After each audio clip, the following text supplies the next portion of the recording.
কি বলেছিলেন ডিজে বাজাবেন 4 তারিখে অমিত শাহ যেন রাজ্যে থাকে। ডিজে বাজিয়ে দিয়েছে বাংলার লোকেরা।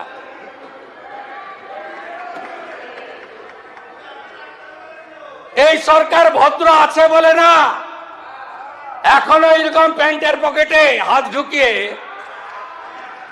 ওই হিরো কায়দায় 2000 লোকের সামনে হাত নাড়তে নাড়তে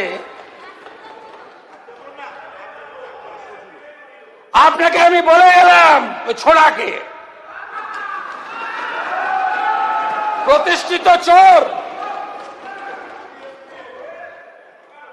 ওকে আমি বলে গেলাম ভিতরে থাকবেন কি বাইরে থাকবেন ভবিষ্যৎ বলবে।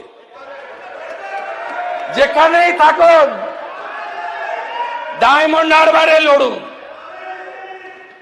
40% মুসলিম ভোট আছে, তারপরেও আপনাকে। নমস্কার, আমি আশিস। বিধানসভায় দাঁড়িয়ে আমাদের মাননীয় মুখ্যমন্ত্রী শুভেন্দু অধিকারী পুরো ধুয়ে দিলেন অতি পাকা ভাইপো অভিষেক ব্যানার্জিকে।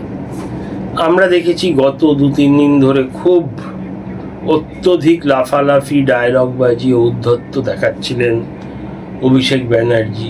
বিশেষত গতকাল 21শে জুলাইয়ের মঞ্চে অনেক কিছুই বলেছিলেন, আর তার আগের দিন বলেছিলেন 2031-এ বিজেপির একটাও পার্টি অফিস থাকবে না। উনি বলেছেন ঠিক যেই নিয়মে ওনার আমডাঙ্গা না আমতলার পার্টি অফিস মানে দক্ষিণ 24 পরগনার ভেঙে গুড়িয়ে দেওয়া হলো, যেটা বলা হচ্ছে 4-5 তলার অনুমোদন নেই পুরসভার, সেই কারণে।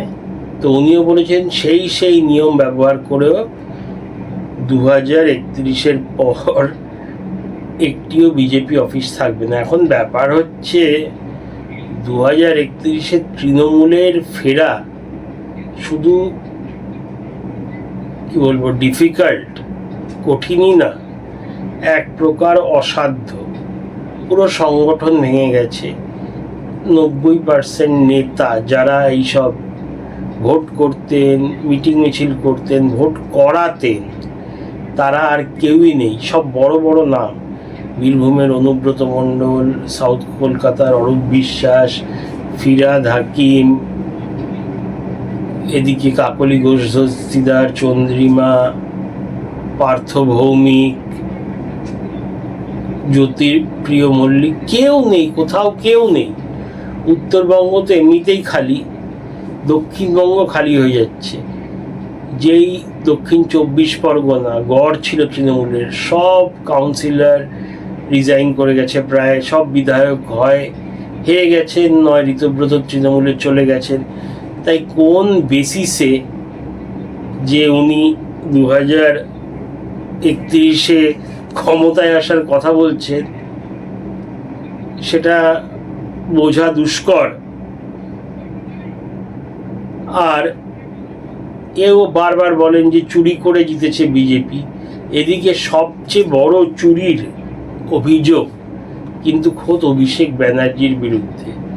7,30,000 মতো ভোটে জিতেছেন উনি ডায়মন্ড হারবার লোকসভা কেন্দ্র থেকে, যেটা সর্বকালীন রেকর্ড পশ্চিমবাংলায়। এর আগে সিপিএমের অনিল বসু বোধহয় আরামবাগ থেকে 6 লাখ ভোটে জিতেছিলেন। সেই নিয়ে বিস্তর অভিযোগ ছিল এবং তৃণমূলের তরফ থেকে ছিল, মমতা ব্যানার্জির তরফ থেকে ছিল, এবং তার নিজের ভাইপো সেই অনিল বসুর রেকর্ডকে মানে ধূলিসাৎ করে 7 লাখ ভোটে জিতেছেন। এই নিয়ে কেস চলছে, প্রায় সবাই বলেন ওটা চুরি হয়েছে, কিন্তু উনি নিজে এখন বিজেপির বিরুদ্ধে ভোট চুরির অপবাদ লাগাচ্ছেন, আর যেটা পসিবল না, কারণ শাসক ছিল তৃণমূল। তা ভোট চুরি তো কেন্দ্রীয় বাহিনী করতে পারে না। ভোট চুরি করতে হলে সংগঠন দিয়ে করাতে হয়, লোককে ভয় খাওয়াতে হয়, যেগুলো বিজেপির ক্ষমতায় আসার আগে অবধি তেমন কিছু সংগঠন ছিল না। এছাড়া শুভেন্দু অধিকারী খোলাখুলি চ্যালেঞ্জ দিয়েছেন বিধানসভা থেকে অভিষেক ব্যানার্জিকে নাম না করে, যে ওনার যদি সাহস থাকে, যেই ডায়মন্ড হারবার নিয়ে এত বড়াই করেন, এত লাফালাফি করেন, সেখান থেকেই যেন 2029-এ উনি দাঁড়ান। যেই 7 লাখ ভোটে জিতেছেন সেই ভোটে এবারে হারবেন। আর এও উনি যোগ করলেন যে পুষ্পা মানে জাহাঙ্গীর খান, যার বিরুদ্ধে পুরো ভোট লুট চালাবার প্রধান অভিযোগ, সেই যেমন 1,60,000 মতো ভোটে হেরে গেছিল, বলল একটা বিধানসভায়, লোকসভায় না, বললো তার থেকে খারাপ অবস্থা হবে অভিষেক ব্যানার্জির, উনি যদি সাহস করে দাঁড়ান আবার ডায়মন্ড হারবারে। আর শুভেন্দু বাবু এটাও বললেন যে অভিষেক জেলে থাকবে কি বাইরে থাকবে সেটা তো সময় বলবে। এটা কিন্তু ধরে নেওয়া যেতে পারে একটা ইঙ্গিত যে বোধহয় অচিরেই জেলে যেতে হবে অভিষেককে, যতই উনি রক্ষা কবচ নিতে থাকুন না কেন। এই কথাতেই কিন্তু ইঙ্গিতটা স্পষ্ট। আর শুভেন্দুবাবু এটাও বললেন যে বিজেপি সরকার ভালো দয়ালু সরকার বলে এখনও উনি এই ঔদ্ধত্য দেখাচ্ছেন, মঞ্চে দাঁড়িয়ে মাত্র 2-2.5 হাজার লোকের সামনে পকেটে হাত দিয়ে সেই পুরনো কায়দায়, যাকে চলতি বাংলায় বলে রেলা মারা বা ঔদ্ধত্য দেখানো, দাম্ভিকতা, সেটা এখনও করে যাচ্ছেন। কারণ এই সরকার কি বলে দরদি সরকার, খুব একটা দেখায় না, নিজের ক্ষমতা জাহির করে না, মানবিকতা দেখায়। সরকার ভদ্র আছে, এই কথাটা বললেন শুভেন্দুবাবু। তো দেখা যাক এর উত্তরে অভিষেক কি বলেন, কারণ উনি অনেক কথাই বলেছেন গত দুদিনে। চ্যালেঞ্জ ছুড়ে দিয়েছেন, বিজেপির সব অফিসও ভেঙে দেবেন বলেছেন। তো বিধানসভা থেকে যখন মুখ্যমন্ত্রী ওনাকে একটা চ্যালেঞ্জ ছুড়েছেন, অভিষেককে যতটা চিনি এর উত্তর উনি নিশ্চয়ই দেবেন। এর আগেও যেবার সন্তোষপুরে সেই কুখ্যাত ঘটনা হলো, ডিম থেরাপি, ওনাকে ঘিরে ধরে কাদা ছোড়া, এইসব, তখন কিন্তু শুভেন্দুবাবুকে টাকা নেওয়ার কথা এইসব বলেছিলেন অভিষেক। তাই অভিষেকের মুখ আটকায় না, কারণ উনি ভাবেন যাই করি রক্ষা কবচ পেয়ে যাব। তো এর উত্তরে কি বলেন আগামী 1-2 দিনে, সেটা দেখার অপেক্ষায় থাকবে সবাই।